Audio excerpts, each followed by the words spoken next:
ఒకప్పుడు పచ్చని కొండల మధ్య ఉన్న ఒక చిన్న గ్రామంలో జ్ఞానవృద్ధుడు అయిన ఒక ఋషి ఉండేవాడు. ఆయన ప్రగాఢ జ్ఞానానికి, మృదు ప్రవర్తనకు పేరుగాంచినందున సుదూర ప్రాంతాల నుండి ప్రజలు అతని సలహాను పొందడానికి వస్తారు.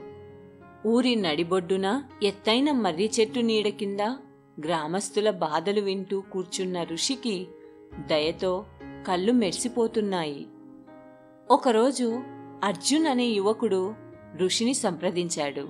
అతని హృదయం ఆగ్రహంతో బరువెక్కింది.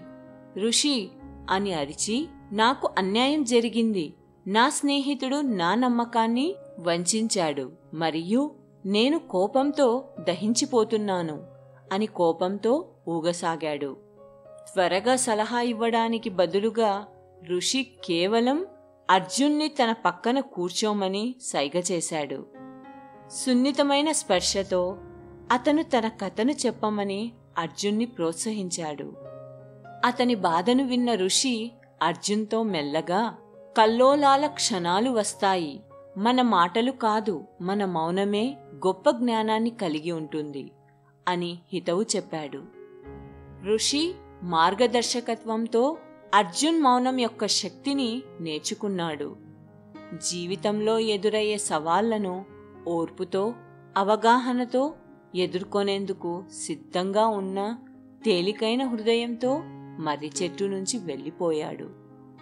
అందువల్ల తెలివైన వృద్ధ ఋషి తన మార్గదర్శకత్వం కోరిన వారందరికీ తన కాలానుగుణ జ్ఞానాన్ని అందించడం కొనసాగించాడు. కొన్నిసార్లు గొప్ప పాఠాలు పదాల ద్వారా కాకుండా మౌనం యొక్క జ్ఞానం ద్వారా నేర్చుకుంటాయని వారికి గుర్తు చేస్తూనే ఉన్నాడు. ఆ విధంగా గ్రామం నడిబొడ్డున పురాతన మర్రి చెట్టు కింద నిశ్శబ్దం యొక్క జ్ఞానం రాబోయే తరాలకు స్ఫూర్తినిస్తూ మరియు మార్గదర్శకంగా కొనసాగింది.